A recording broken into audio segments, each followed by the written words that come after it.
சமையல் பண்ணிருக்கும்போது பையன் படுத்துருந்துருக்கிறான். Case leakage ஆகிட்டு அந்த ஸ்பாட்டில் அவனை வெடித்த உடனே அம்மாவை போயிட்டு பையன் பார்த்துறான். 2 பேருமே அதே இடத்துல எரிஞ்சு இதுவாகிட்டாங்க. அந்த அடித்த இதில் வந்து அந்த செவர்லாம் உடஞ்சிது.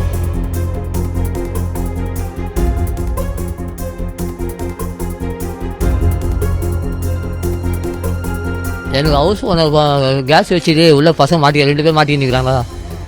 அதான் எனக்கு தெரிஞ்சு நான் வேலைக்கு போயிருந்தேன். கால் வந்து ஓடியாந்தேன்.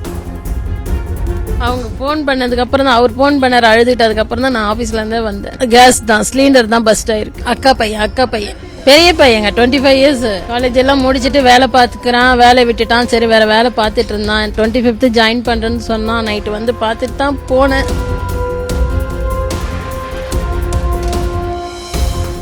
கணவர் வேலைக்கு போயிட்டு இருந்தார். போயிட்டு இருக்கும்போது வீட்டில் சமையல் பண்ணிகிட்ருக்காங்க. சமையல் பண்ணிருக்கும்போது பையன் படுத்துருந்துருக்கிறான்.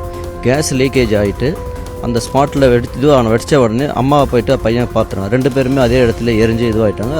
அந்த அடித்த இதில் வந்து அந்த செவர்லாம் உடஞ்சிடும். இல்லை லீக் ஆகிருந்துருக்குது. சமைச்சிட்டு இருக்கும்போது அந்த மாதிரி ஆகிட்டுருக்கு. தீ மாதிரி பற்றி அடிச்சிச்சு.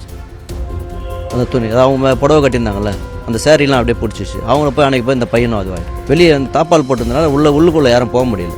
வெளியால் உள்ளே போக முடியல. அதனால் அது மாதிரி ஆகிடுச்சு. அதுக்கப்புறமா தான் போலீஸ் வந்து தான் இது பண்ணி ஃபயர் சர்வீஸ் வந்து உடச்சி தான் இது பண்ணுவாங்க. அதுக்கு முதல்ல அவங்க வீட்டுக்காரருக்கு இன்ஃபார்ம் பண்ணாங்க. அவங்க வீட்டுக்காரர் அவங்க மச்சான் பண்ணி போலீஸ்க்காண்டி தெரிஞ்சு வந்து உடனே வந்துட்டாங்க. ஃபயர் சர்வீஸும் வந்துடுச்சு. அதுக்கப்புறம் வந்து ஒரு 2 மணி நேரம் ஆய்வு பண்ணி அந்த இதெல்லாம் இது பண்ணுவாங்கள்ல, டெஸ்ட்லாம் எடுப்பாங்கள்ல, அதெல்லாம் பண்ணிவிட்டு அதுக்கப்புறம் போலீஸ் வந்து பாடியை வந்து ஹாஸ்பிட்டலுக்கு அனுப்பிச்சிட்டாங்க. செய்திகளை உடனுக்குடனும் துல்லியமாகவும் தெரிந்து கொள்ள சப்ஸ்கிரைப் பண்ணுங்க.